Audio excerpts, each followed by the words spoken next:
আমি শুধু একা তো না, আমার ফ্যামিলি আছে, আমার ইনলজ আছে, আমার শ্বশুরবাড়ির লোকজন আছে।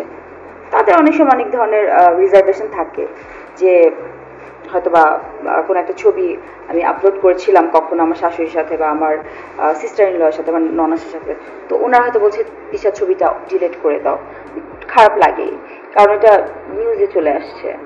বা নিউজটা কেমনভাবে করা হয়, ধরেন আমার বিয়ের একটা নিউজ করা হলো, সেখানে বিয়ে তো বিয়ে, এখানে চতুর্থ, তৃতীয়, দ্বিতীয়, প্রথম, বিয়ে মানে বিয়ে, এখানে কেন মেনশন করতে হবে আমি দ্বিতীয়বার বিয়েতে বসলেন বা তৃতীয়বার বিয়েতে বসলেন বা দিস ইজ নট ডান। মানে এভাবে হয় কি যে দিস ইজ নট ডান, মানে এভাবে হয় কি যে আমার মনে হয় জার্নালিস্টদের এতটুকু বোঝা উচিত, বা আপনার ভাই ব্রাদার, আপনারা সবাইকে বলছি, আপনারা সবাই আমাদের খুব কাছের মানুষ।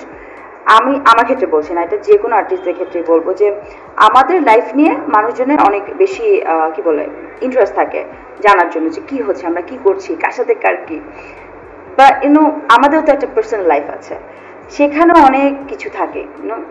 কনজারভেটিভ ফ্যামিলি থেকে বিলং করে অনেকে, আমার মতো অনেকে আছে যারা মানে কনজারভেটিভ ফ্যামিলি বিলং করে, তো সেখান থেকে অনেক ধরনের ঝামেলা হয় এবং ওগুলোও কিন্তু আমাদের ফেস করতে হয়।